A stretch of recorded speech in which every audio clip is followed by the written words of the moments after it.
block from Holloway. At 17 years old, I was one of those interns working out of his office, riding around in the Luke vans, getting people registered to vote. So I look as Luke as the father of Miami. But Luke, I just want to say I love you and I appreciate you and I'm grateful for you. I'm happy for you. You're proud. Luke Campbell Way, Liberty City, Dade County, 305. Make some noise for Uncle Luke. Everybody that's out here, they're out here because we all got something in common. And what we have in common is we help. We help kids like this. Gil Green helps and inspire. DJ Epps helps and inspire. Devontae Freeman helps and inspire. DJ Khaled helps tremendously inspire. My good friend Stan the Man over there helped. E-Class, who was here, helps and inspire. These guys do a lot of things that you all don't even know. I mean, teach, owns a restaurant, helps and inspire. I mean, that is what it's all about. Yo, what up, y'all? Welcome to another edition of the Uncle Luke Show podcast. I love y'all. Thank you for being here today. Yo, hey, listen, man. Listen, this has been a very, very interesting and very good week. I'm sorry that I did not do a show on Monday. I'm running a campaign, man. I'm in a real tough race. I'm in a tough race with a bunch of career politicians, and you know, I'm out here doing a lot of things. I'm out here doing town hall meetings. I'm out here doing forums. I'm out here knocking on doors. I'm out here in the county, in the BC, baby, Broward County. And that's what we're doing, man. We out here spreading the word, man. But I would like to welcome you all to the show. Everybody on Instagram, Twitter, X, whatever you call it. We're here. You know, we're on Facebook, YouTube, my YouTube channel. I'm just happy to be here, man.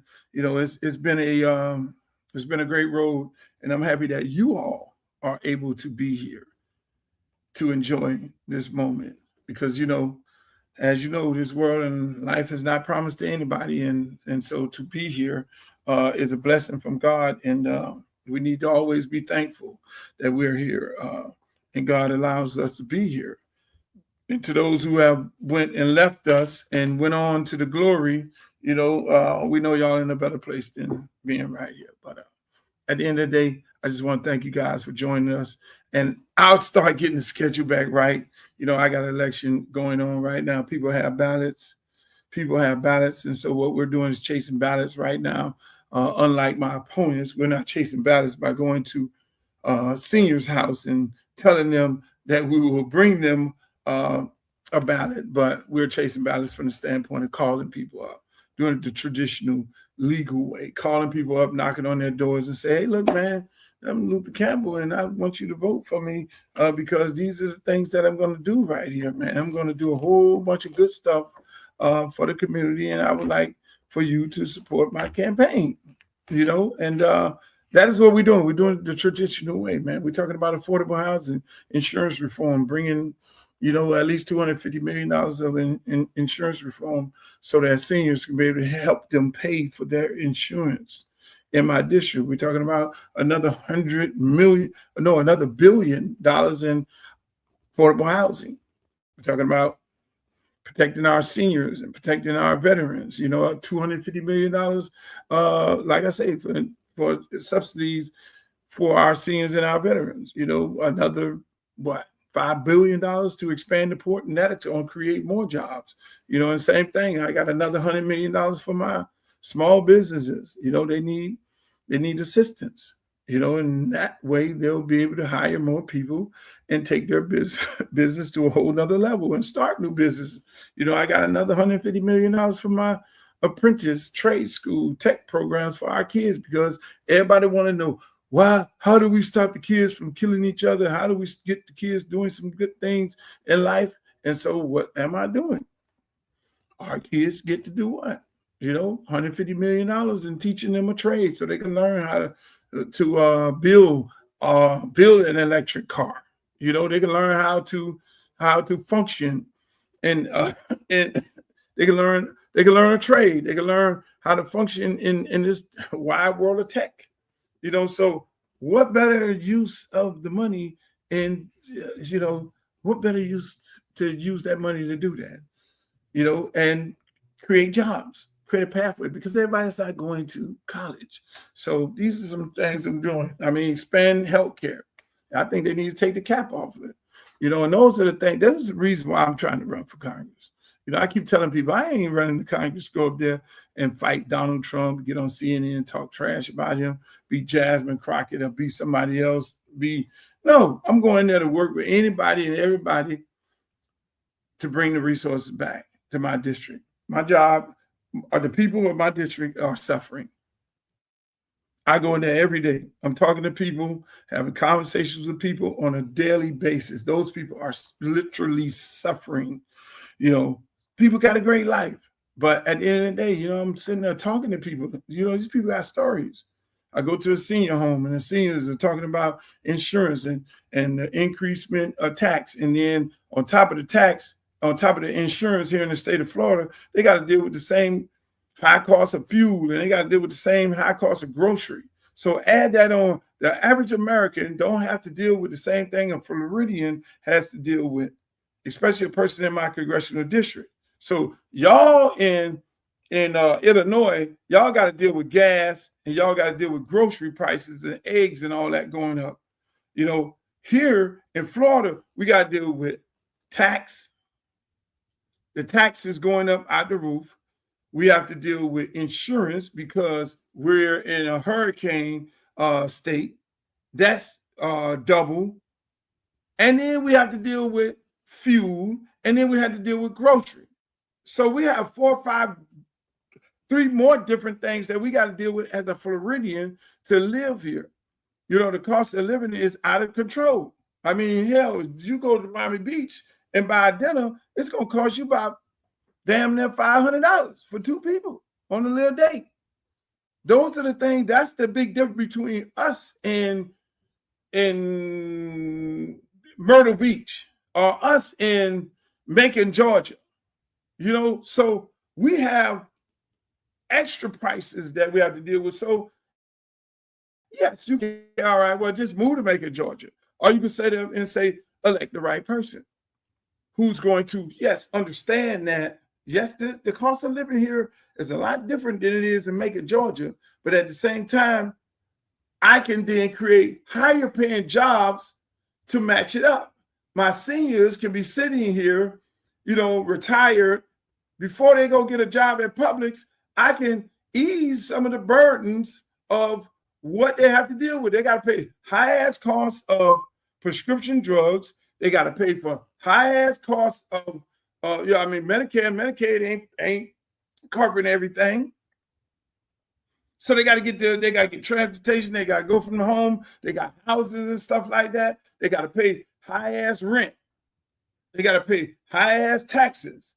They got to pay high-ass insurance. So these seniors who retired and who have given so much to this economy in this country, they're faced with foreclosure every day. They're depressed. These are the golden years of their life. They're supposed to be chilling right now out there on the corner, out there at the park, at the golf course, at the shuffleboard court, enjoying the their final days. But they're sitting up here depressed. Meanwhile, people are saying, oh, you need to be an experienced politician. Experience in doing what? Experience in cheating people? Experience in keeping people in poverty? Really? Is that what we're doing? That's what I need to be experienced in. Come on, man. But at the end of the day, ladies and gentlemen, I want to welcome you all to the show. That's what I'm out here fighting. I'm out here fighting, and that's the first part of the show. I mean, we talk sports, politics, and entertainment, but right, since we're talking politics right now, we'll stay right here. I did a clip, and it went viral on my Instagram and on my Twitter and my Facebook, where I talk about what they call cheating in an election. And I said, I hate that I got to agree with Donald Trump. I'm not a fan. I'm not a fan of Donald Trump. I think some of the stuff that he says is crazy. But then there are some things that you got to take in consideration and you got to listen. Do I respect the president? Hell yeah, I respect him. He's the president. I tell people elections have consequences. He won the election fair and square. He's the president. So you got to respect that. Whether you like it or not. You sit over here, you want to complain about the conditions that you live in and you didn't vote? Okay, well, you're a part of him being the president. So you got to live with it. Same thing. If people decide that they want to vote for somebody else in this race and don't vote for me, and then they go to complain about the things that they're not getting, the things that I'm telling you that you're not going to get, and the things that I'm telling you how your quality and the way of life is going to be desperately affected, and you decide that you done came up with some mysterious reason. You done talk your way out of not voting for Luke, even though you know Luke is the right one. And the same thing happened in the presidential election, but the man has a point. These elections are rigged. He has a point. They call it ballot harvesting.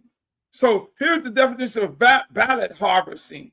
You know, I did a tweet and I talked about ballot harvesting. And one of these candidates got a guy with some dreadlocks that is on the Ring camera going to the door and every other senior door and saying, hey, senior, because let me back up a little bit. Let me help y'all understand how it works.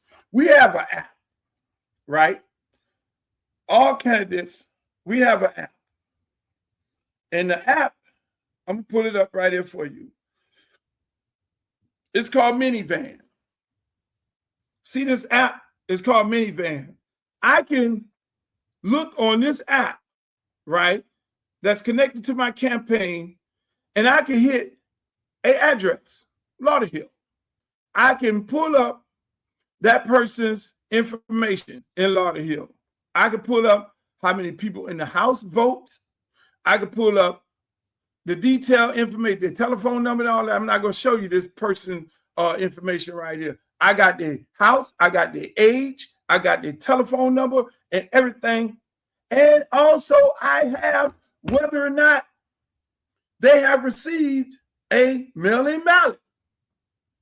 So I can actually look on this app that you all don't know about because y'all ain't in the political business. I can look on this app and see exactly who has a ballot from the election department, and I can look on this app, and the app will tell me who, because we get updates every day, who has voted and who hasn't voted.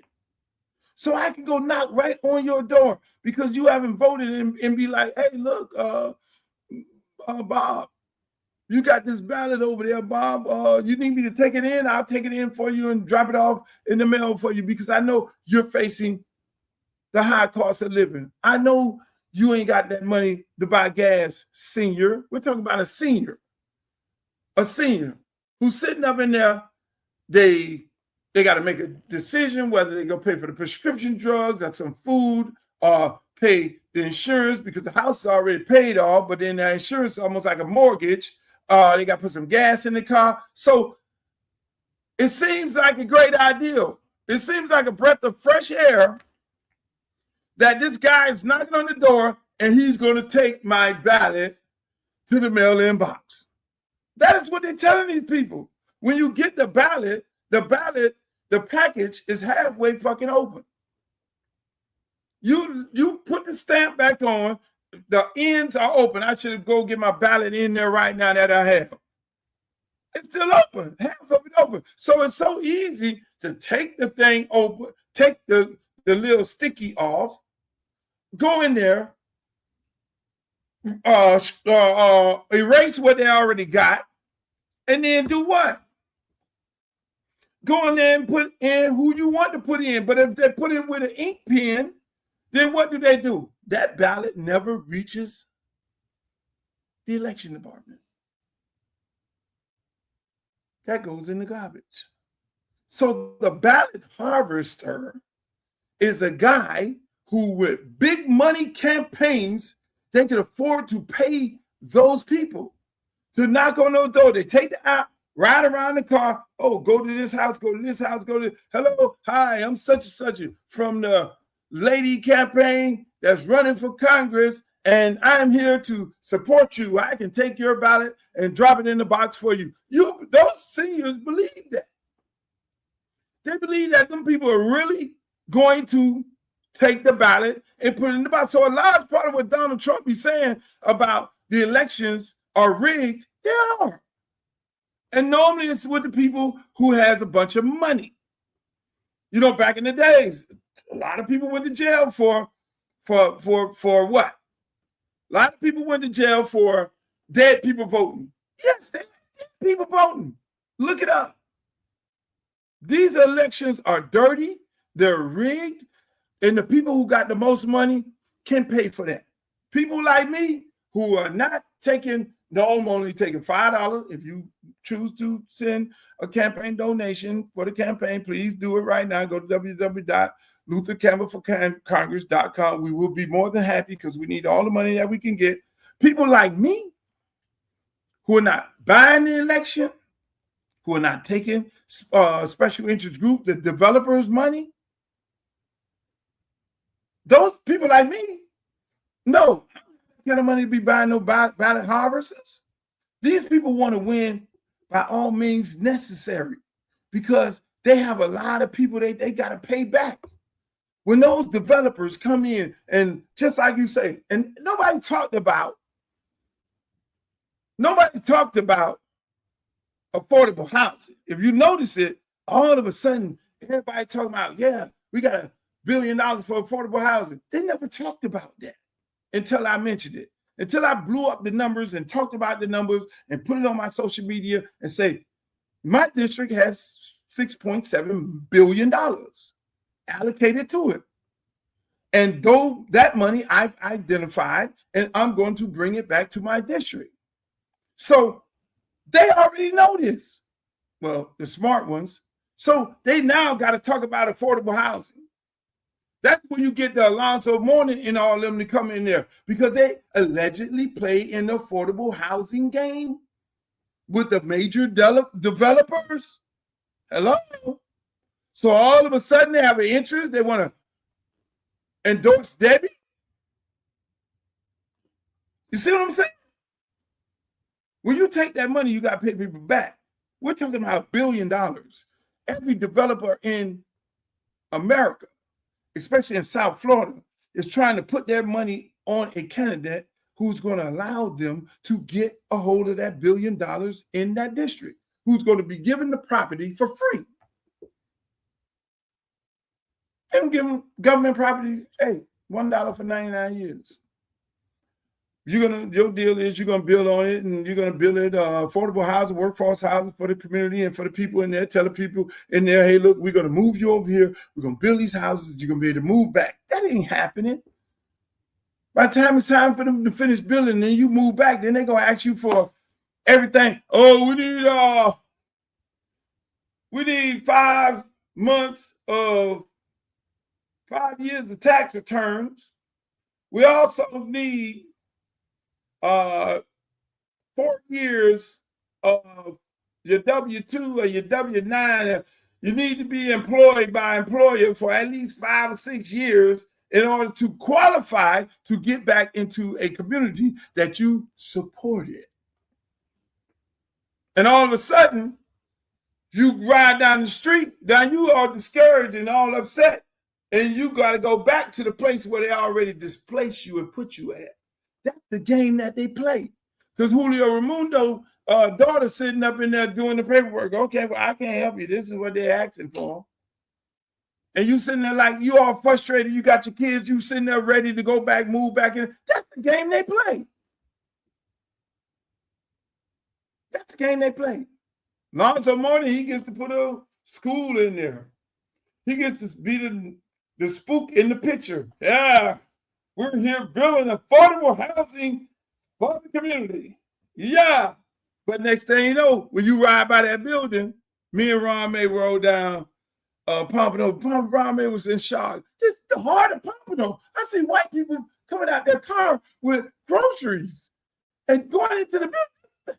This neighborhood, no, they would never. They stole a bag of bullshit. That's what happens. That's why Harlem got gentrified. That's why Eastlake got gentrified. That's why Miami got gentrified. Liberty City, Overtown, you name it, all of them. Sistrunk. That's the game they play. So what happens? They never tell you about the dollars allocated to the district. So then what they do is they sell you a bag of chips that we're going to build the community up and we're going to build affordable housing. We're going to move you over here temporarily and you're going to be able to come back, but you never get to come back. And then they go get some prominent figure, yeah, some blackface, yeah, and he's up there cheesing. Meanwhile, they're paying him up under the table to developer. And then sometimes they go farther to getting a black person to bid for the job, knowing damn well he's going to bid for the job, but he's going to bid for the job, but he can't pay the bond. So you can win the bid. And so now they then say, promote, oh, Bobby Washington, our friend who goes to our church, he won the bid to build these affordable houses. And Bobby is this. And Bobby walking around there and gave Bobby a new car. Bobby got a new jazz-ass suit on and all that. But Bobby can't pay the bid, the bond, because it takes a bond. But see, that most people don't know. And see, me, I'm a person who always gonna find the money. That's why I was able to find $26 million for Gibson Park when Alonzo Mourning didn't want to let the kids go into his building. I'll tell y'all about that story. I'm gonna come back to that story. And that's why I was able to find $16 million, and then by the time we got to rebuilding Hadley Park, when Keyshawn got in, we got to $16 million when Teal was in, and went through commissioner after commissioner after commissioner, and then we got to Keyshawn Hardeman. By the time I told Keyshawn, hey Keyshawn, they got $16 million to build our gym and all this and all that. Keyshawn said, hey man, ain't no $16 million in that pot, man. It's about more like $4 million. What? $4 million? So Keyshawn Hardeman had to go find another product of my program. He had to go find another $2.5 million to get the shit built. We started off at $16 million. This is how these people steal. This is how they steal, but nobody knew that this money was available for these projects in these areas. It just take a little work, and that's what I do. So I took a little work. I'm running in Congressional District 20. How can I help the people? I ain't running in no race just to be running in the race. I'm running in the race to genuinely help people out. So what do? I do my due diligence to go find my work. I can run for Senate. I can run for governor. I can run for whatever the hell I want to run for. But where can I run and I can really help a community of people? Where can I run? Congresswoman Wilson was still in her seat. She had not said she was going to leave. Ain't told nobody but the people who were in that race over there. So I live in Broward.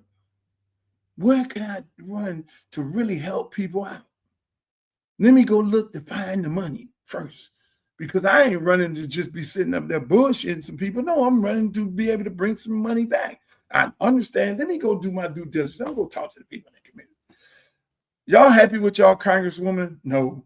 Y'all happy with any of these congresswomen and men around y'all? No. You see Haitians getting ready to be deported. You see all these things. You see the community. No, we ain't happy. They get the vote, they don't even come back. They get the vote, they come and they talk to us, they get our vote, and we don't even see them no more. Our community getting gentrified. Look at Sistrunk. They telling us Sistrunk is getting ready to be connected to Las Olas. Look what they just did to us in Pompano. And in Tamarack, we got a water plant problem. We got all these issues up here in Tamarack. We got these issues in Pompano. We got these issues North Lauderdale. We got a big ass landfill that's been sitting there for 60 years. Nobody knows what the fuck to do with it. Come on, man.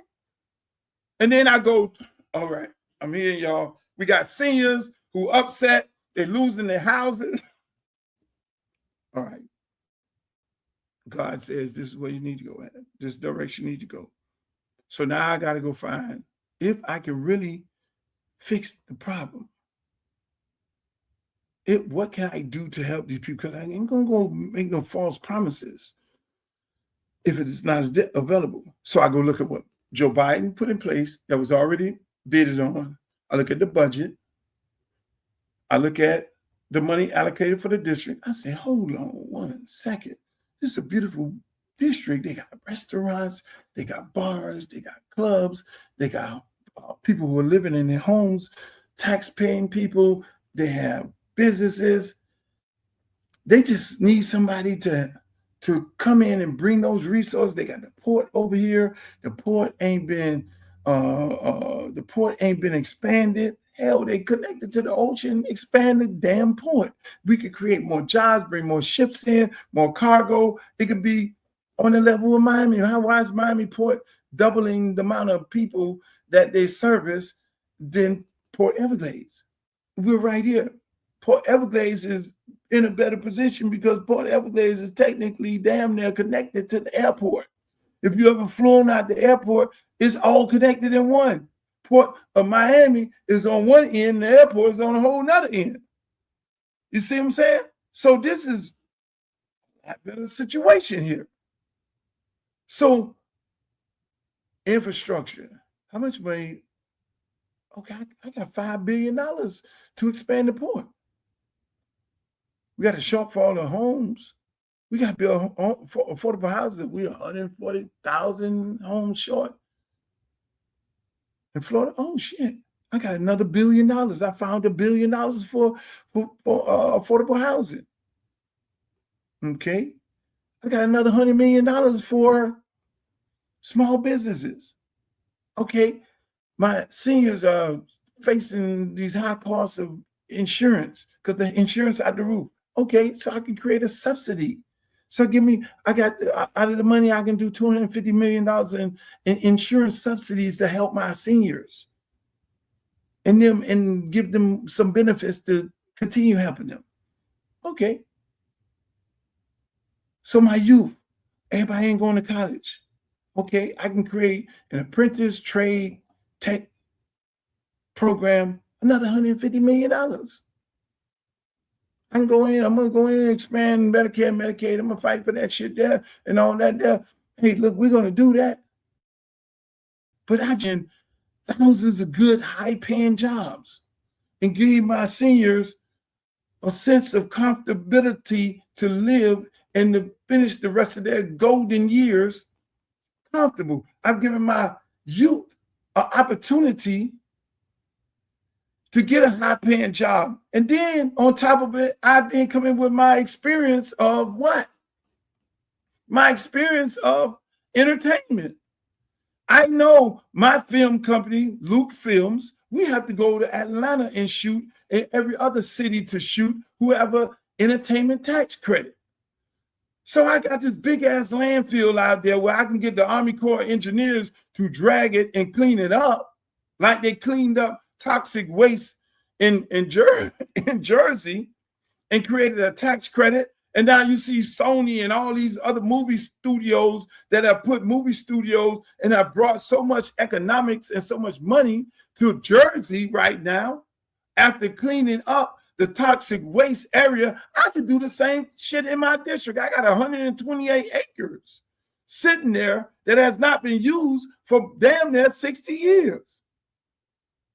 So I can get the Army Corps of Engineers to clean it up and put movie studios there by giving another $250 million toward that. But on top of it, creating a tax credit of at least 50 to 60% federal tax credit.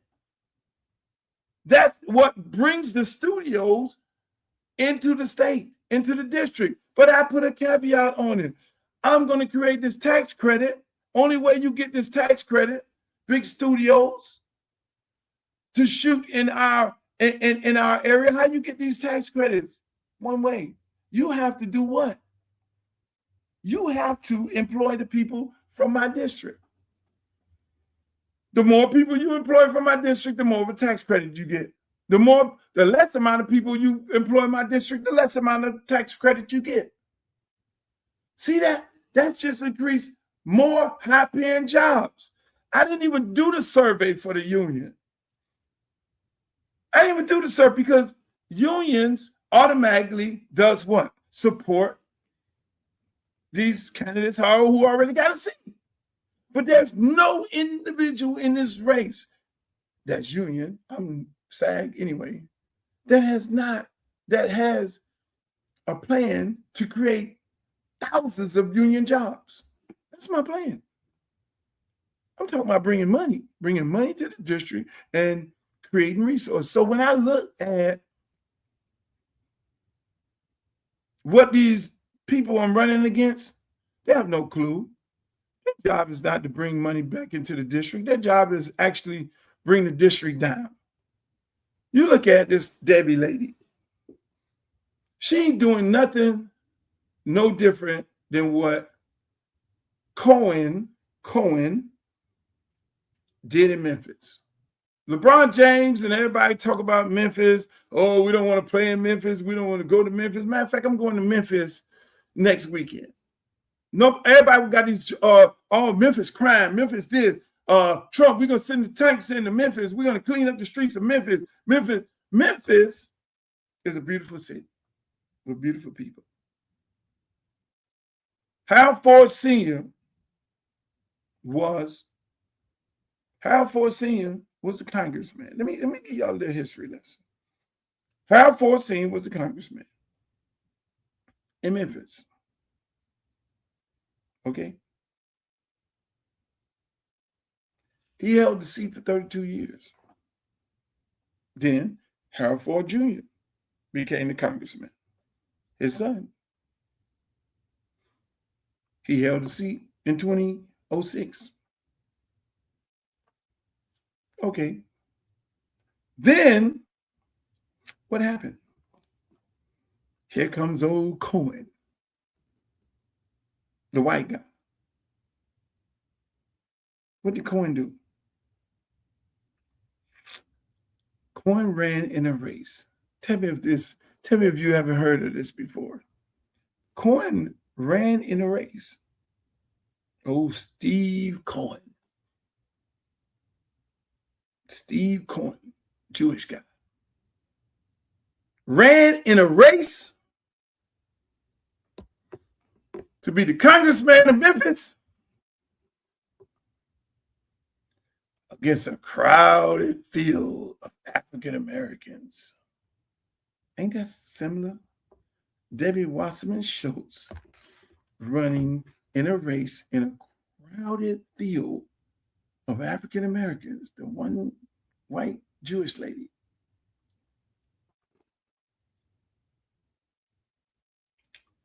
The vote got split. Steve won the race by getting 30% of the vote in Memphis, black ass Memphis. I'm just saying. Steve won because everybody washed out each other. Steve won by winning 31% of the vote. He came in and paid everybody off. Same shit.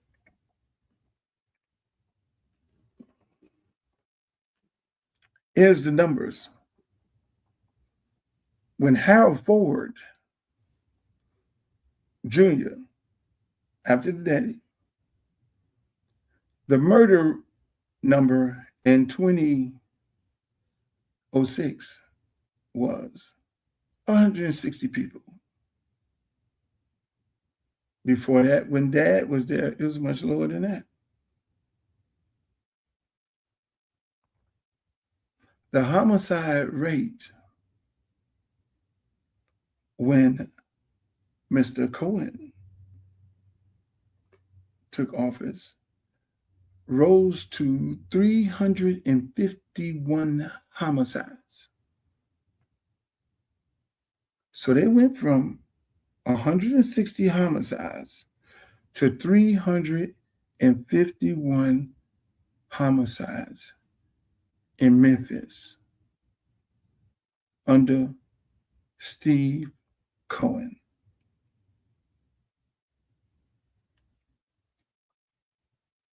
I want you to 160 homicides. Yes, that's a lot.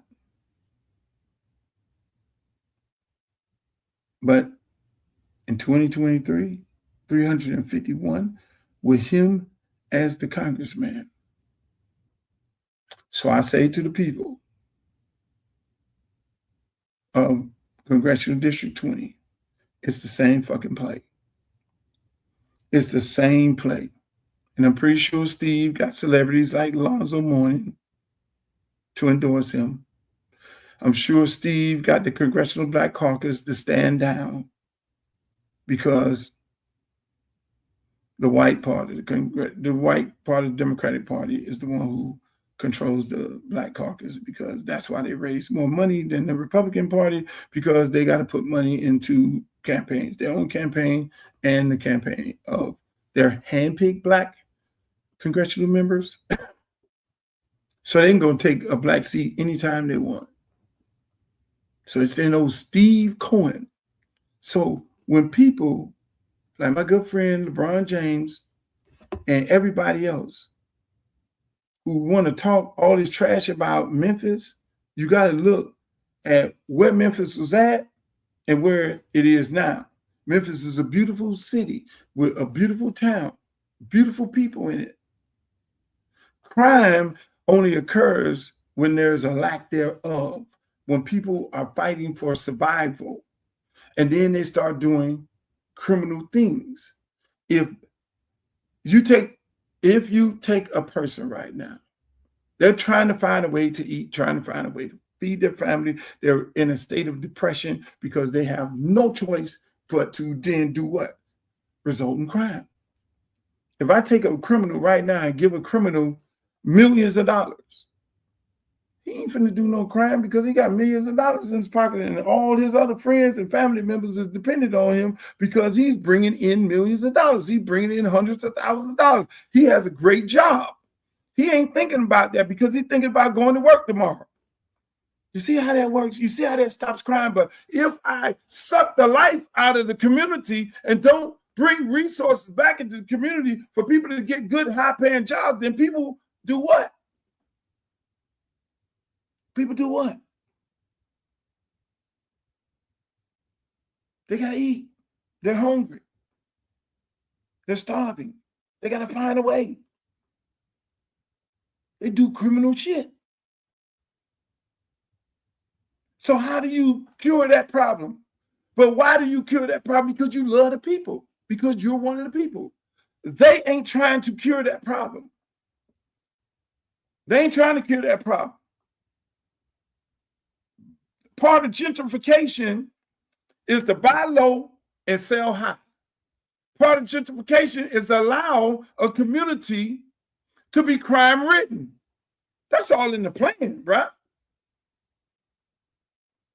It's allow the community to have high crime, so when your mother left the house to you, and you got your new wife and your daughter and your son, and y'all got this house that y'all grew up in, lived in there all your life. It wasn't like this when you grew up in the neighborhood. Now the police got chased. People next door, they done rented the house out, and they got people going crazy, and they got high-speed chases, and they robbing the neighbors. And when you come out with the grocery, you got to have your gun, protect yourself and your family. You got to put barbed wires on your fence. You got a cage up in the house like you're in prison. And then the neighbor gets shot because the son was sitting on the porch and the dude was walking by, and they just shot up the whole house, and grandma got shot, and the baby got shot. Then the little Julio Ramundo come knock on your door. Hey, I'll give you cash money for your house.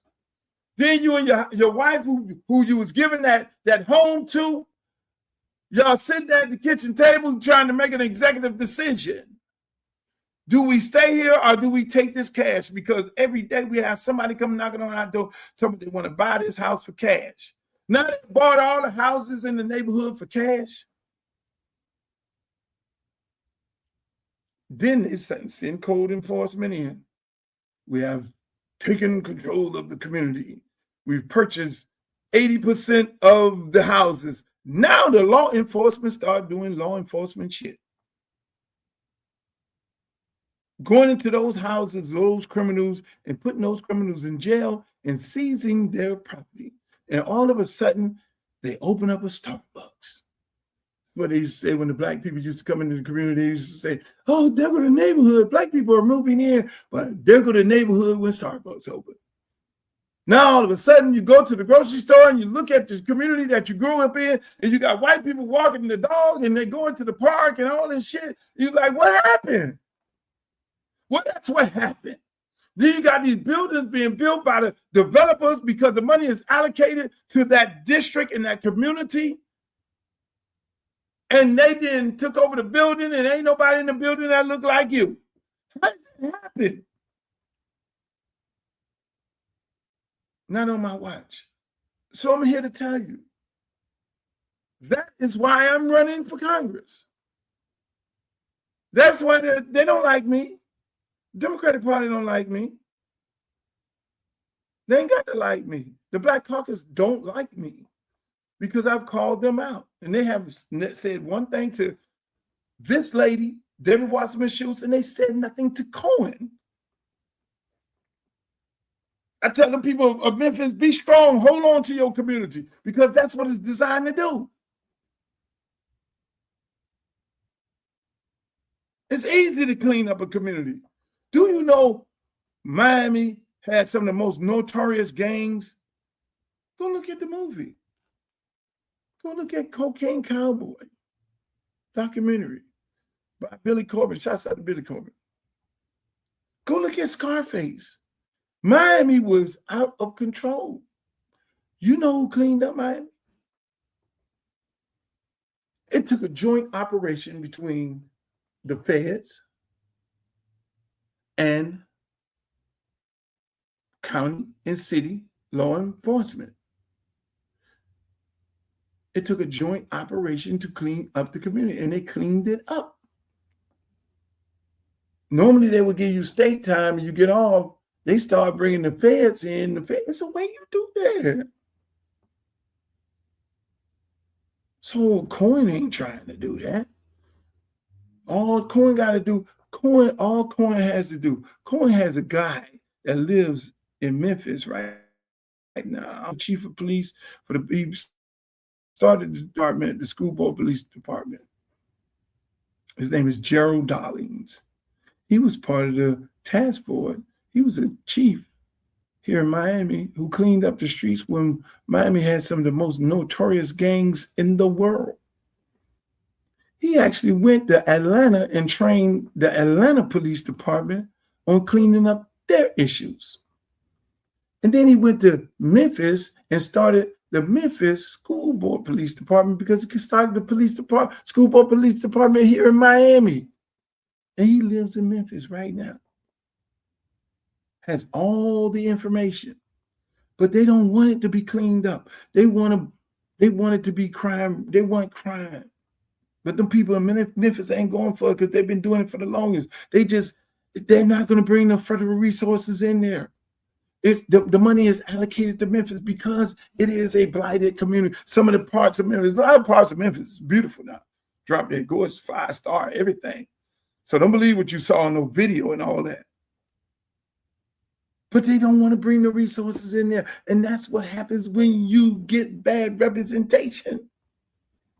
So Debbie Wasserman Schultz is doing the same thing that Steve Cohen did in Memphis. She's trying to do in Congressional District 20, but it's up to the people.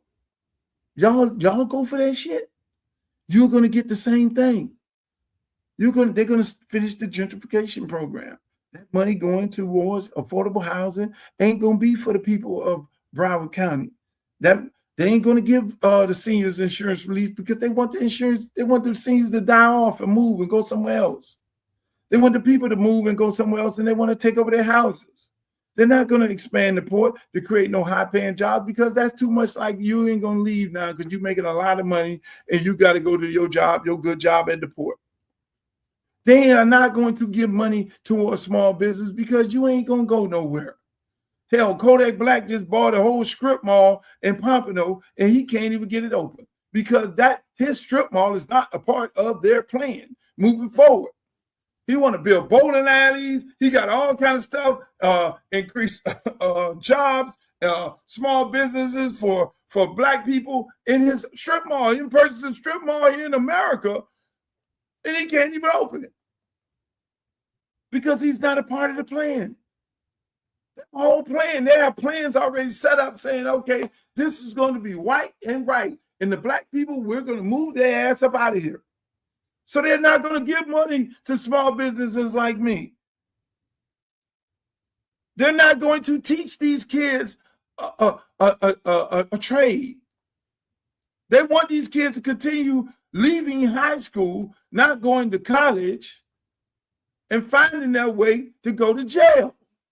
Because the prisons are privatized like the schools. Hello? I'm fighting the oppressor. I'm the oppressor fighter in this election.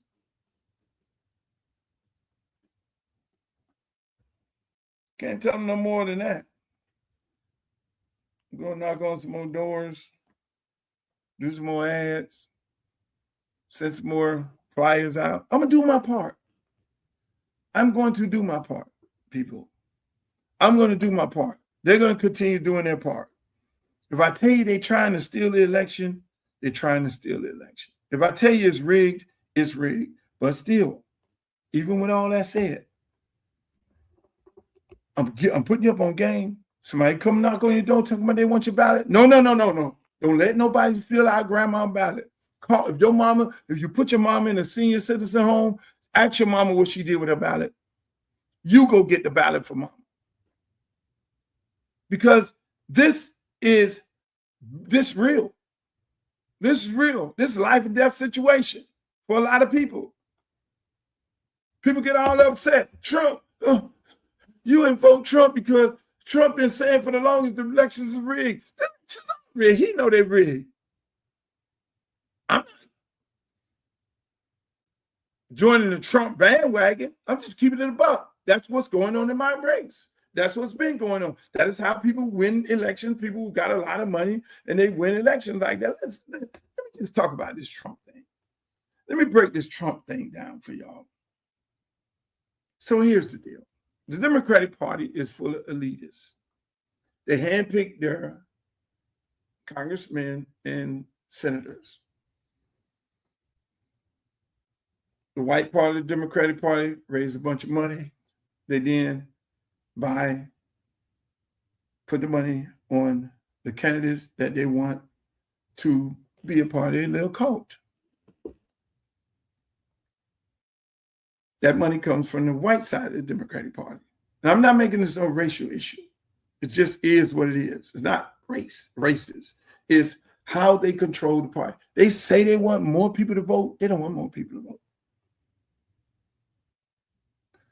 They have the number of super voters, like I told y'all. They know the numbers of super voters. They know the numbers of who's going to vote in a presidential election, who's going to vote in a primary. They have those numbers. They do the data. They know who got a voter's registration card. And I tell people right now, if you got a voter's registration card, you need to use that in this election. They're not counting on you. They're counting on the super voters to determine who wins this race and any other race. They're counting on the race being separated based on the numbers of people who normally vote in a primary. So Debbie is looking to get her 31%, no different than Steve Cohen looked to get his 31% in a black community called Memphis, to then hijack the community and let it get crime ridden and then obviously sell it all to the developers. But you can make the change. We can do something that they didn't do in Memphis. Vote for the right person. Don't get caught up with, oh, I got to vote for Dale. Oh, I got to vote for this one. I got to vote for that one. No, vote for the right person who's going to do the work. That's me, who found the money already. You got to do that. Because other than that, they're going to hijack the entire thing. So what's the correlation with? Luke, you say Trump. Republicans. You've been bashing the Democratic Party because of the Black Caucus not standing down on Debbie. And the hell, they even supported a young guy. They all talk about experience, but they supported my good friend's son, Kendrick Meek, in Congressional District 24. Now, he never held a seat. Where's his experience? You had 24 members of the Congressional Black Caucus that did what? Endorsed him. And by endorsing them, they put money into his campaign to run against a senator and a former mayor and a former councilman and mayor and councilman. Don't that make sense? They even endorse, man. I ain't even say. So they are who they are. I learned a lot about who they are. But let's get back on this Trump thing. Trump understands that the Democratic Party picks and chooses its elitists to go to Washington. He understands that the white part of the Democratic Party controls the black part, and they put the money into the black candidates' campaign, and they get those people elected because they end up having more money than the best candidate in a black race, right? So they know that. So that's why they have to raise more money within their party, because they got to take care of two different people. They know that. So what does Mega do and Trump do? He goes and do what? Partner up with former players like Lawrence Taylor, Mike Tyson, all these different people, 50 Cent, and all these people, you name it, Kim Kardashian, Nicki Minaj, and all these different people like that. These are not elitist people. The elitists, the bougie, the suave black people, oh my God, I would never hang out with a Mike Tyson. He's not one of us. So Trump saying, I can get 10 to 20% of African-American vote by hanging out with the real niggas, the real black people. And then I get up there and say, hey, man, y'all black people ain't got nothing else to do. But shit, they ain't gonna do nothing for y'all. Y'all might well come on. And then the ones, the Kodak Blacks, the Little Waynes. Think about it. This man got a real plan. These people, the Democratic Party would never even touch. Hell, Obama didn't even touch Jeezy. Jeezy made, he was black president. We need a black president. The man didn't even acknowledge Jeezy because Jeezy was too street for him. The Democratic Party don't want nobody too street. They want elitists. That's why Kamala Harris lost. Could not connect to the streets. The Democratic Party could not connect to the streets. The white part of the Democratic Party who controls the black part of the Democratic Party, they understand that. So when nobody talks about we need more people to vote because we need to win the election. Hell, the Electoral College controls that. Ain't no popular vote wins the election. They don't want new voters to come into the election because they can't control them. If I have a group of people that I can control and I can get people in office, when I want to get them in office, I can look at the data and say, this is the super voter that I can get connected to. I know what they like. I know what they want. I can harvest their ballots. They don't want no new people. They're not singing like the Drake song, no new friends. So Trump and them boys say, you know what? We're going to get the people, the black people who've been left behind. We're going to partner up with the people that they would never partner up with. That's why they don't support Luther Campbell. Because I'm not no elitist.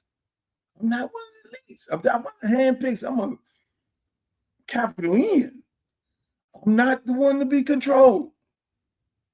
So they sitting up there. They can't get me like they got Ice Cube because I did too much in my community. I stand on principle. I went to the Supreme Court. The leaders run their mouth, oh, loot this, loot that. No, they don't mess with people like us. But that's why Trump extended himself. Hey, Kodak Black, come on over here. I'll get you a pardon. Hey, Lil Wayne, I'll get you a pardon. Hey, Nicki Minaj, I'll get you some citizenship. Hey, Mike Tyson, you my homeboy. And then the ones, 50 Cent, I fuck with you. Then the ones that. So, well, hey, old Trumpy, I can't come out there and really just go out there and be talking about I support you like that and go sit up there with you like that. Okay, man, I'll get my crypto people to hire you. As long as you just don't come out against me. But my crypto people hire you, you're going to get a little bit of backlash. Hello? So the mega party have identified the fact that the real people, there's a large amount of African Americans who African Americans love and respect and gravitate to, Kanye West and all. They sit there and say, oh, I see what's going on. We're gonna get the brothers and sisters in the African American community who relate more to the people of the African American community. They relate more to the people of the African American community because it is only so many bougie and elitists in the African American community because those bougie and elite people can't relate to those people in the community. That's the game being played. Games people play night or day. And that's where we're at in this party. That's where we're at.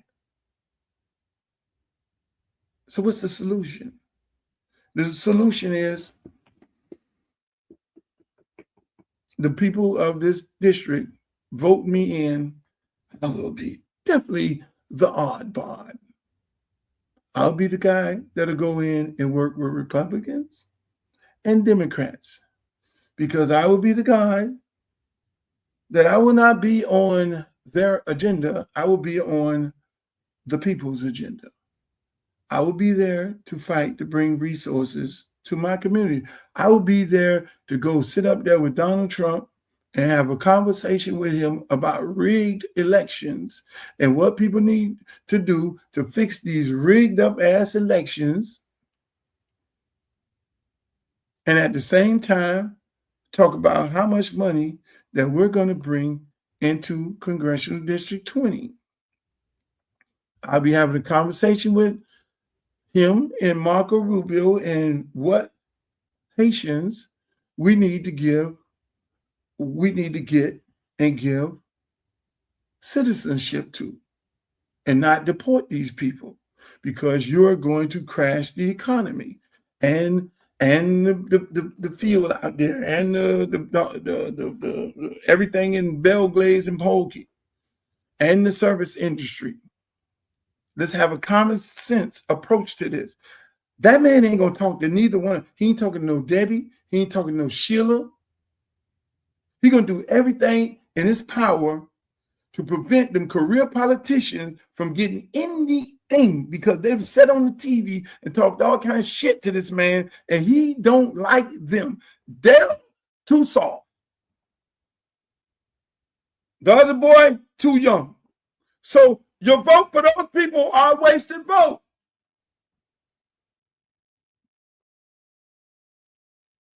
That's what we doing. That's what we at. I'm the difference. Once again, ladies and gentlemen, I'm the one who put my body on the line for the people. Just like I did when I went to the Supreme Court fighting for free speech for hip-hop industry so that these hip-hop artists could say what they're saying on records right now today. If I lose any one of those two cases, parody would have been done. The most Saturday Night Live comedians would not be able to say or imitate anybody that they're saying. What you have in intellectual property laws on the internet because of me, if it wasn't for me, you wouldn't be able to do and say the things that you're doing and saying on the internet right now. So my parody case was bigger than that. You're talking about the fighter. That's why it's hard for them to create this narrative, nasty narrative about me. I'm swinging and hitting. So I'm going to be all right. My job is to say I can help this community, and my job is to say I tried.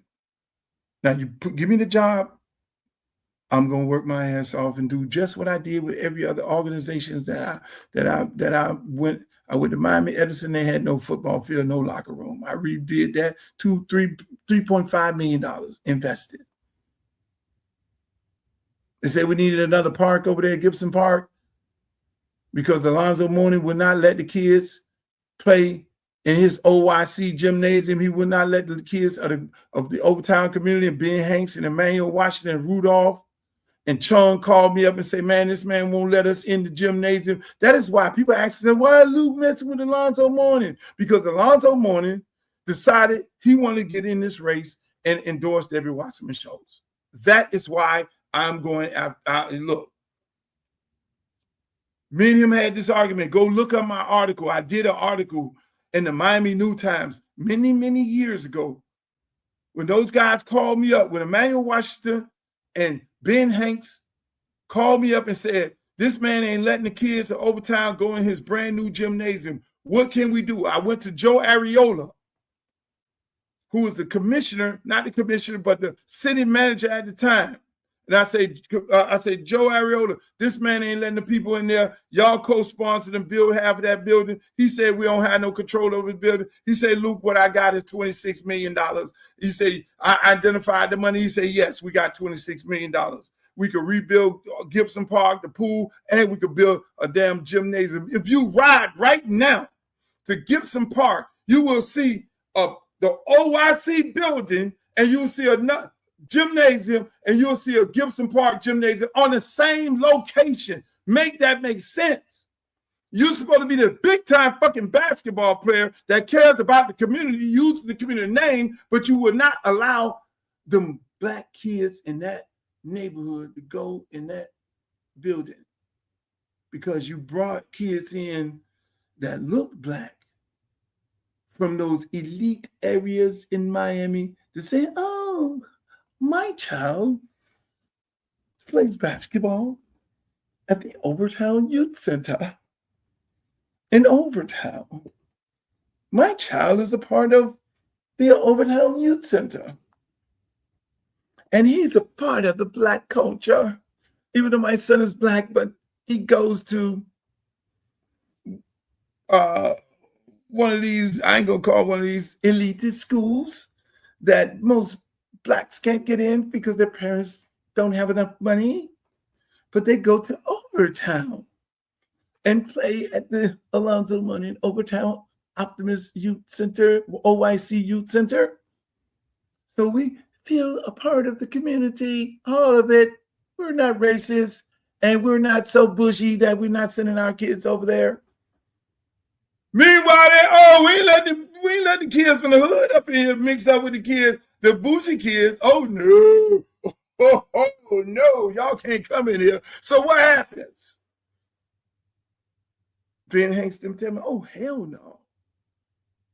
So we had to build another gymnasium. So grandma, auntie, y'all want to ask me why am I fucking with Alonzo Mourning? Alonzo Mourning inserted himself into my congressional race. I'm a part of the culture. I'm a part of the person. If anybody that Alonzo Mourning should be endorsing is me. You want to insert yourself, bruh, into this race? You want to be a coon? And yes, I call him a coon. You want to be a coon and be a part of what Steve Cohen did in Memphis? And what Debbie Wasserman Schultz is trying to do here is in Memphis, there had not been for 30 years, an African American controlled that seat. Over 30 years. Until he came in there and look at what the fuck he did. For 30 years, there have been African American that fought to keep this seat. in a predominantly black neighborhood, and you are co-signing the white woman to erase an African-American seat? You're here trying to deprive African-Americans from representation. So that is people who want to ask the question, why is Luke fucking with Alonzo Mourning? That is why. Because he's inserted himself into this race as a coon to help this lady erase black representation. So hopefully y'all hear this. You hear it if you want to hear it. And that's where I'm at. Those kind of people, those elite brothers in sports and entertainment who sell them souls, y'all seen it more than y'all ever seen it before. Y'all seen it more than y'all ever seen it before. But what you can do something about it. You can see these Negroes coming, and you can put them in a bag. You over here with them, and we over here. But you continue falling for the trap that they keep setting, then they're going to continue playing the game the same way. This lady playing the same game that Steve Cohen played in Memphis on a bunch of black candidates running for a seat, and half of the time they put these candidates in the seat to dilute the race. Half of the time they give the candidates the money. They have people literally putting money into those candidates' pockets to stay in the race so they can separate the vote. Some of these people ain't got no business in this race. If I looked in the room and saw somebody that I know was capable of doing the job, I'd have got out of this race. I would have never even got in this damn race.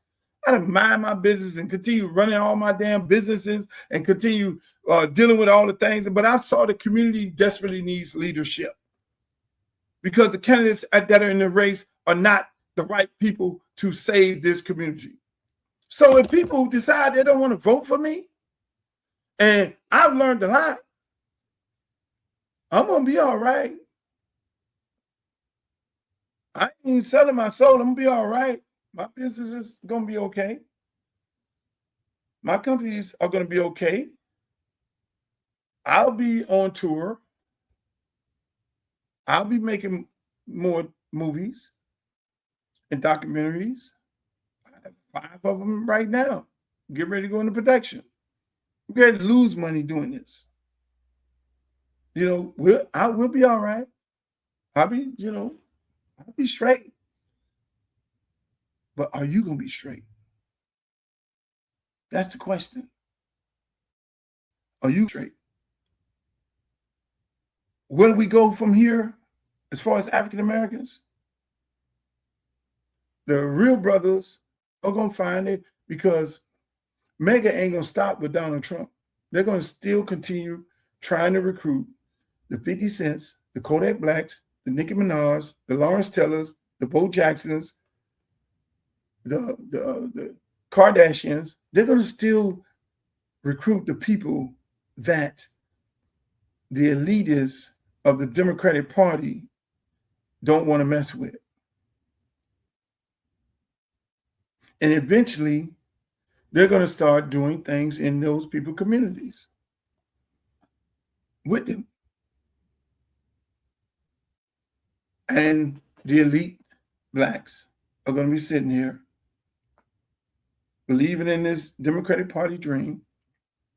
They're not going to change their ways because they right now have an opportunity to change their ways.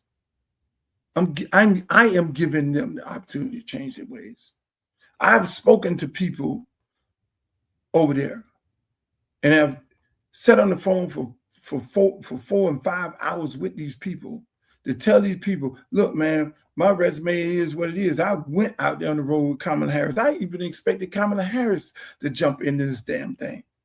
Luther supported me. He went door to door for me. He went and campaigned and stood up there on the fence for me when I was running for president, and I can't do nothing but help him out. Kamala Harris ain't did shit. I expected Jasmine Crockett, her jazzy ass, to hop in this race and start talking all kind of shit about these people in the race. I expected Jasmine Crockett to get in the race and say, Sheila, you need to sit down, and Debbie, you dead ass wrong. We ain't heard that. We heard these manufactured cute ass comments. We ain't heard that. You ain't had nothing from Hakeem Jeffrey. You ain't heard that from the Congressional Democratic Party leader, because they are the protectors of the elites. They're willing to give up African-American seat. We will only have one Black congressional member in the state of Florida representing Black people. That is sickening. You talk about the 1965 Civil Rights Act. It was designed for us to get Black representation. And both sides are eliminating it. You see what I'm talking about? So where do we go? Those people are recruiting. MEGA is consistently recruiting the average African American, the ones who Black people can really relate to, because that elite shit, them bougie people, they look down on us. I'm not one of them. They look down on us. That's where we at as an African American community right now. It's the bougie ones versus the real people. I represent the silent majority. I represent the hood. I'm purple. I don't care nothing about no party. I don't care nothing about no party. I'm running as a Democrat. I'm gonna tell you this right now. If Ron DeSantis did not change, and I didn't have time to challenge it because I'd have filed a lawsuit. If he did not change this year, well, you had to run. You had to be, in order to run in a party, you had to be in a party for 365 days, which is a whole year. If he did not change that rule, I'd have quickly got out of the Democratic Party and ran as an independent. I did that in a heartbeat. I looked at that before I hit the qualifying button. And they said you couldn't do it because I know the direction of the Democratic Party. I'm the one who said before Debbie even made her announcement of what she was going to do, because I know how this party operates. And then to see that these Congressional Black Caucus members ain't said nothing, but they want to be hypocrites and talk about the Republicans and how they took away Black representation in Memphis. Not in Memphis, but yeah, in Memphis.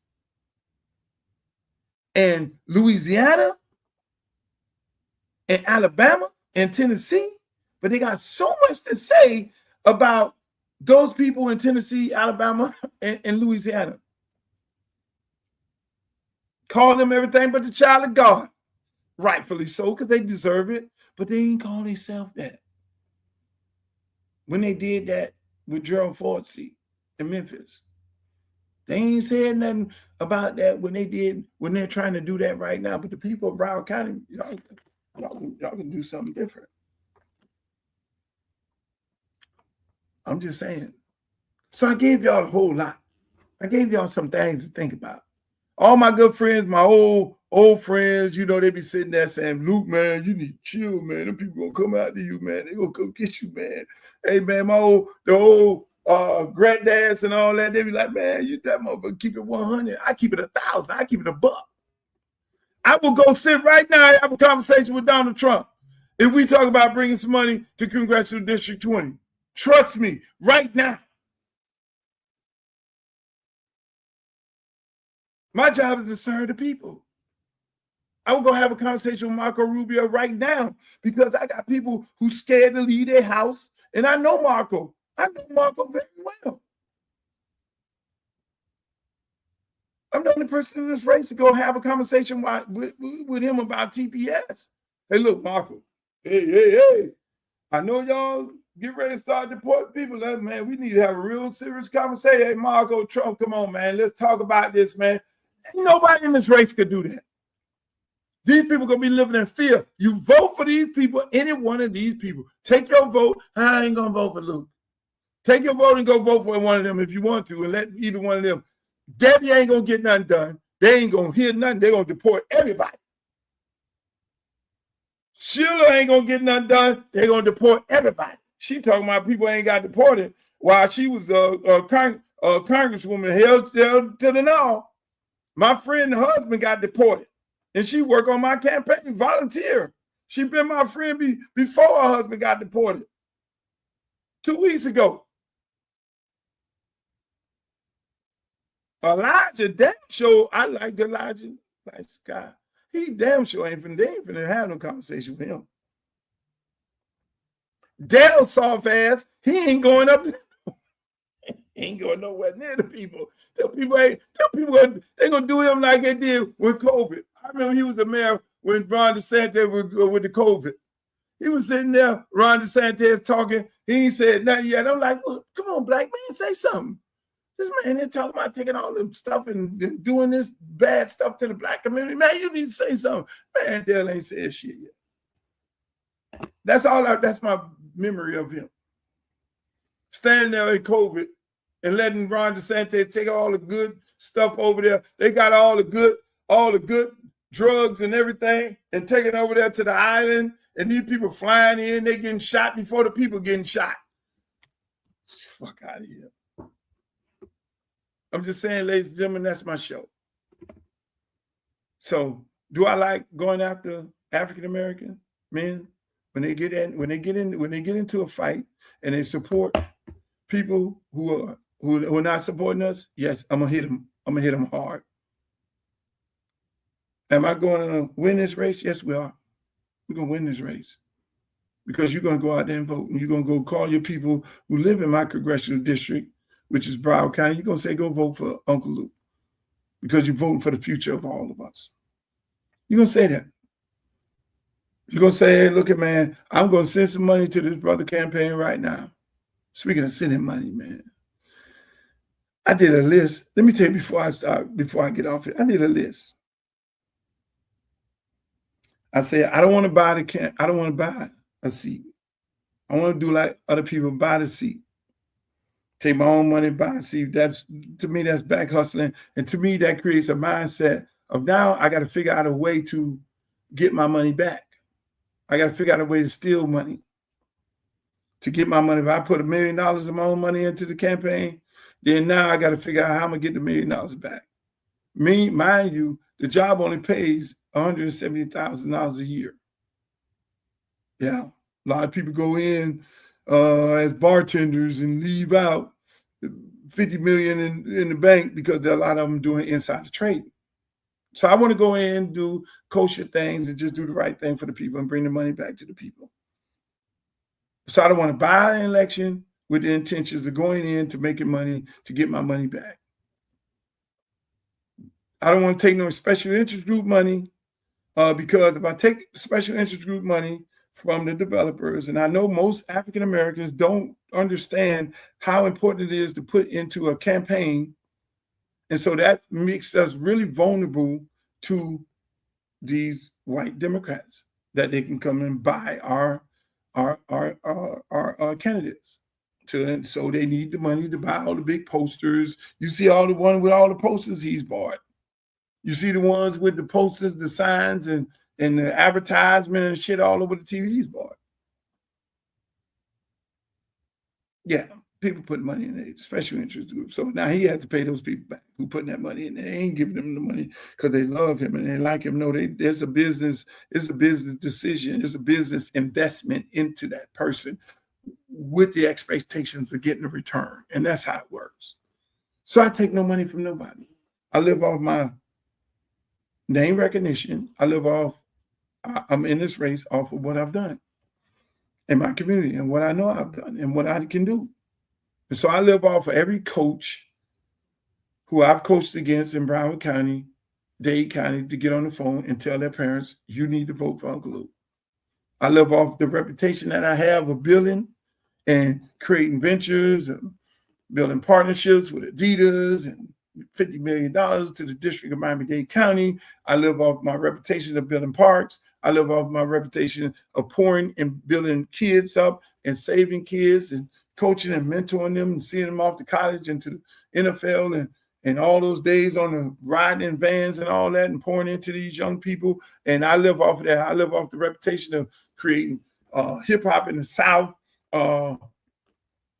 taking Pit Bull off the street and taking Trick Daddy, who just came out of prison, and help mentoring them, putting them on records. And now they're multimillionaires doing big things in H-Town and JT Money and Poison Clan and all these people. And then the guys who work behind the scene who are owning big companies like Teach with House of Mac, and Nikki and her brother doing festivals and all these things like that, and Jeff Sanchez working for the NBA Entertainment. My good friend Wendell Haskin has Original T. I look at all those things that I've created and more. And so when I look at my resume and they say, oh, we got streets named after you, we got stadiums named after you, you can go and rest and you can go and chill for the rest of your life because you have a legacy. I have a legacy and I have a name.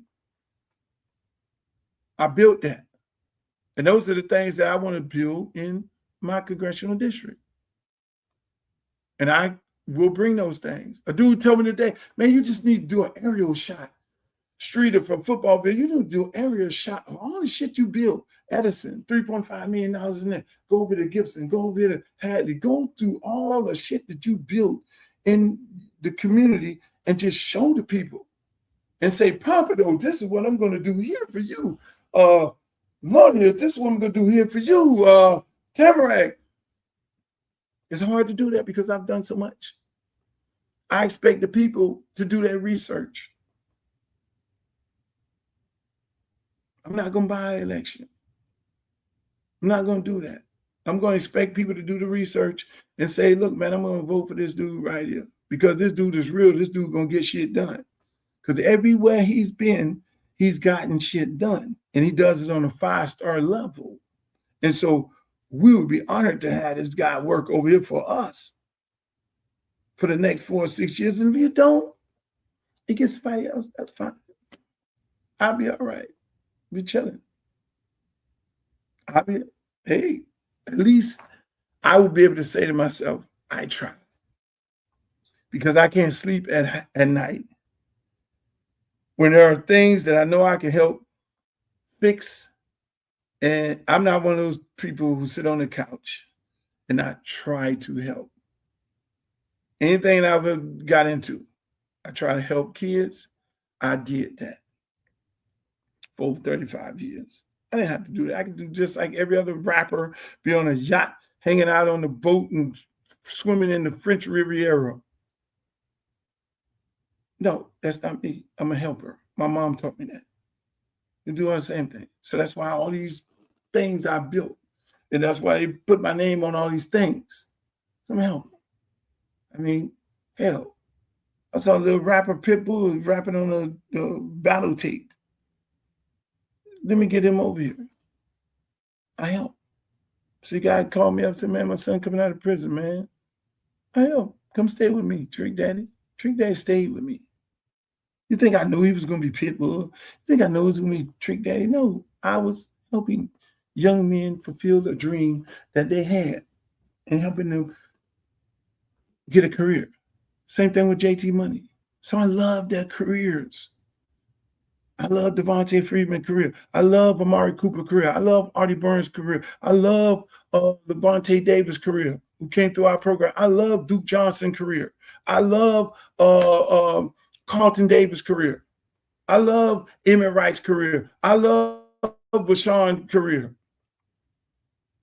I love Wayne Times, him and his brother, police officer. I love all my kids. I love Charles Gaines Jr., who's out there coaching right now. I love all my kids' career. I love the things that Telly Lockett is doing. I love the things that Chris Perkins is doing at FAU as a coach. I love all these people and the things that they're doing. I love just being around them and them inspiring me and helping me, and I'm helping them. So I'm okay.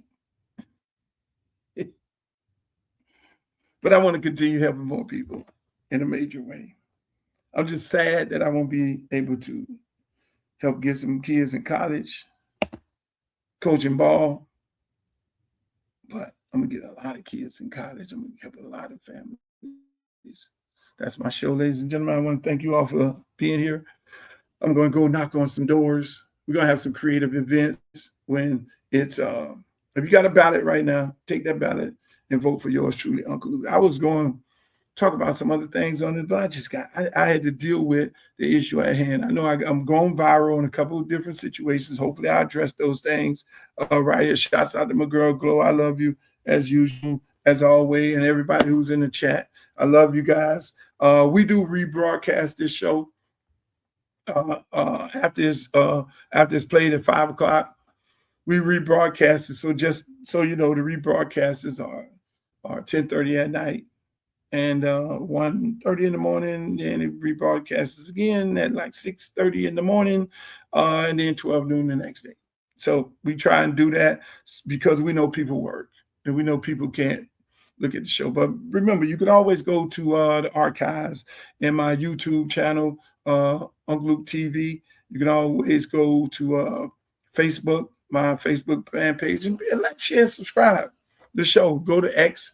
Make sure you sign up on X and go to my TikTok page. It's 305 Uncle Luke, and then go over there to my Instagram, which is Uncle Luke Real One, same as it is on X, Uncle Luke Real One. I want to thank you guys for joining us today. I will be back Friday, God willing, to be back on here to do another show. I'm having fun. If y'all see me in the streets, man, holler at me. I like to talk to y'all, man. My office is on Sistrunk and 9th. So just stop by, holler at us. If you want to volunteer, if you want to make a campaign donation, go to my website, www.luthercampbellforcongress.com. Remember, this show is sponsored by the one and only Luke Records, where you can go to Luke Records, download all your music, get your paraphernalia, get your Luke gear. Hey, look, you can also get this gear right here on the campaign website. But once again, I love you guys. I know I closed the show out like 3 times already. In the words of Walter Cronkite, the great Walter Cronkite, may the good news be. Should I end it right here? No, I ain't going to end it. Can I get an encore? I'm not going to end it because I wanted to say one more thing. I started saying it, but then I went off into something else. And this is going to be the last point. I got in this campaign. I looked at all the different things. And I got in this campaign. And I looked through my Rolodex because they say that's the most important thing to do is look through your Rolodex. After you say, what don't you want people to know about you because they'll find out about you in a campaign. And I did that. And then I looked at my Rolodex and I looked down the list of people that are in my Rolodex. My friends, people who I've helped out tremendously over the years. A lot of them I helped become multimillionaires, whether they were in the entertainment business, the sports business, lawyers, or whatever it may be. And I looked at these people, right? And I put a dollar figure by their name with the understanding as to how much I think they possibly could donate. So telling me how much money the possibility of me fundraising. You know, it's hard as hell. I hate calling somebody asking for money. Knowing that it's not calling somebody asking for money for me. It's me calling them, asking them money for the campaign. Because in campaigns, the money don't go to me. The money goes toward paying the bills of the campaign, the kids who work, the seniors who work, the posters, the billboards, the paraphernalia, all this stuff right here, all that stuff, the advertisement, the signs and everything. Everybody's like, yo, we need a sign over here. The yard signs, all that stuff, the t-shirts and everything, all that stuff has to be purchased, right? And employees got to get paid. You know, people doing field work, people who are doing the data, getting all the information, they got to get paid. And so the money goes toward that to win a race. So ultimately the money, you win the race and you're able to serve the people.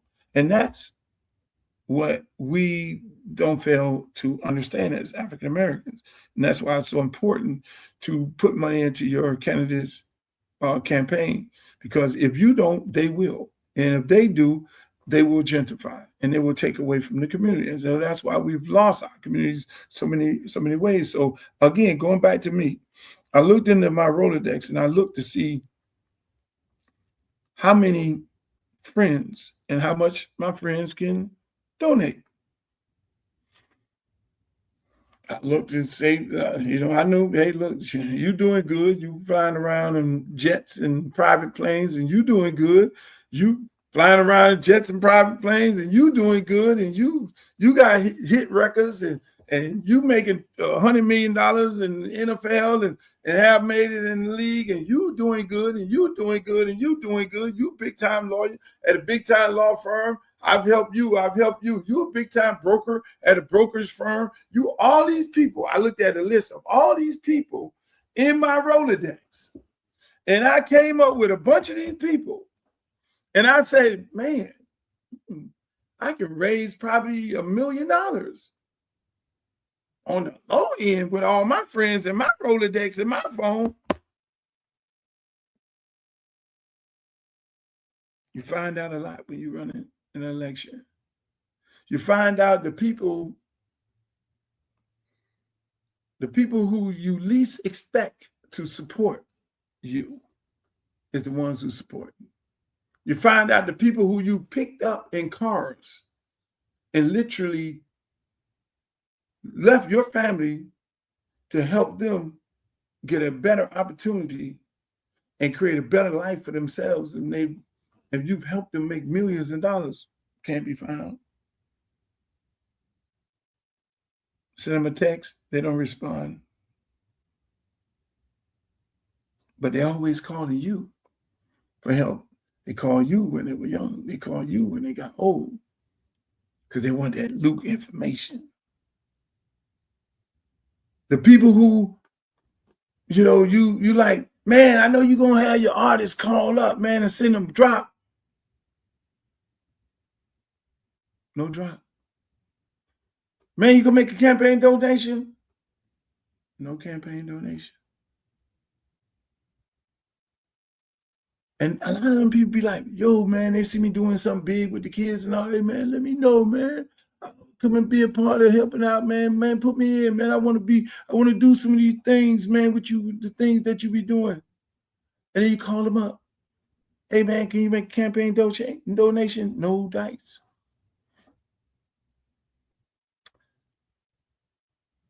All right.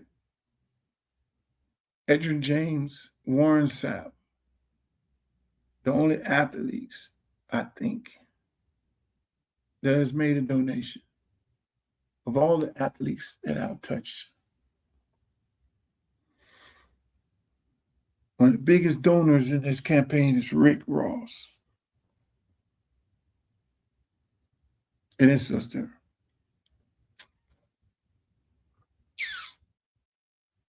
When it comes to entertainment, all the entertainers' lives that I've touched, all the people in the industry, if I don't go to the Supreme Court and win, if I don't get this case overturned, or nasty as they want to be, all these entertainers will not be able to say what they're saying on the record. And they're reaping the benefits of me making that sacrifice, like I'm making another sacrifice, can't be found. You would think they would be pouring all the money they can pour into this campaign. Can't be found. Hey, I'll call you back. I want y'all to know that, because it's a lesson in that. It's a lesson in that. You don't know who your real friends are. You'll find out who your real friends are when you go into an endeavor similar to this, and then you find out when this election is over, win, lose, or draw. I'm going to take this phone. I'm going to take that list of people who made campaign donations in my campaign, because I help a lot of people. All I do is help people, mentor people. I'm going to take this phone. I'm going to take this phone, and it's going to be completely shut down forever with this number. I'm gonna get a new number. I'm gonna look at that list of people who made campaign donations, and those are the people who I'm gonna send my number to, and I'm gonna tell them people, do not under no circumstances give my number to anybody, because it's really eye-opening. Mike Gardner, right there. Big Teach, right there. Stanley Man, right there. My brother Wes, right there.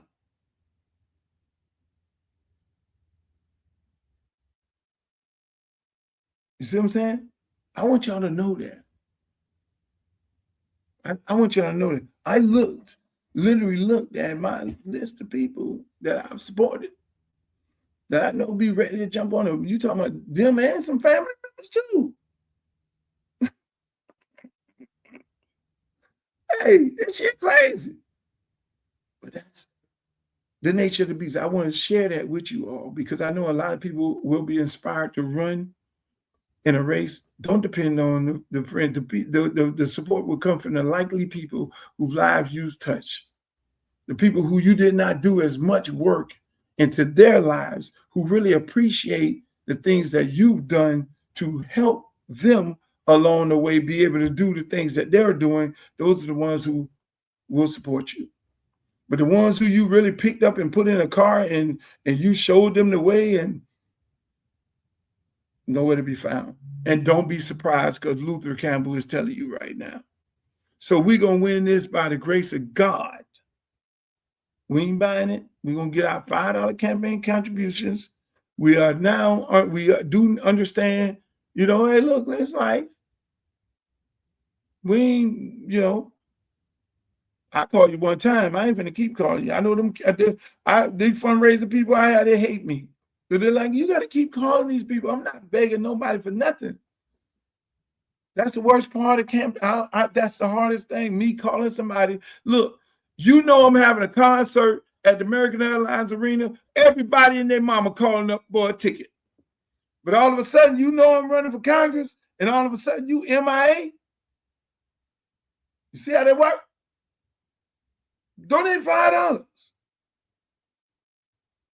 You see me get ready to shoot this movie, all right, everybody want to call. I had a comedian lady tell me she don't do politics. But yet still the people who are your fans,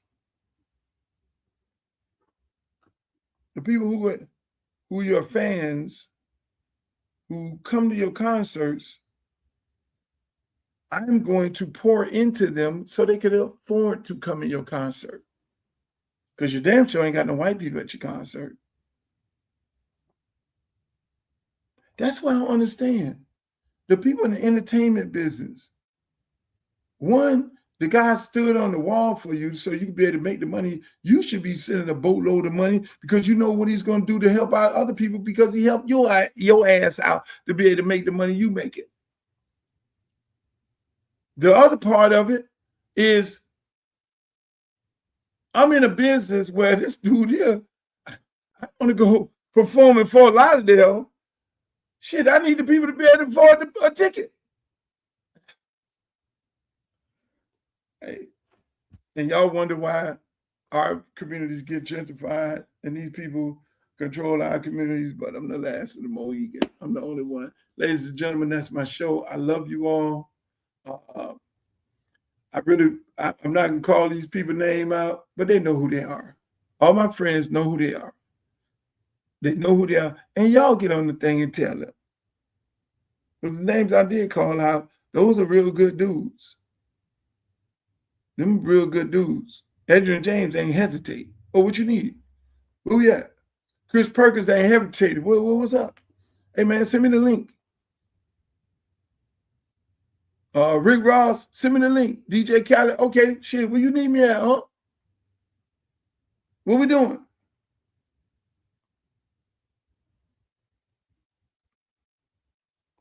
Trina, hey, what you need me to do? Okay. Trick Daddy, what you need me to do, huh? We here, CEO. Yeah, hey. That's my show, ladies and gentlemen. In the words of Walter Cronkite, may the good news be yours. Peace. next great congressman from the state of Florida, and his name will be Luther Campbell. I'm Civil Rights Attorney Ben Crump, often referred to as Black America's Attorney General. I grew up in Fort Lauderdale, Florida, went to high school at South Plantation High School. My dad still lives in Parkway.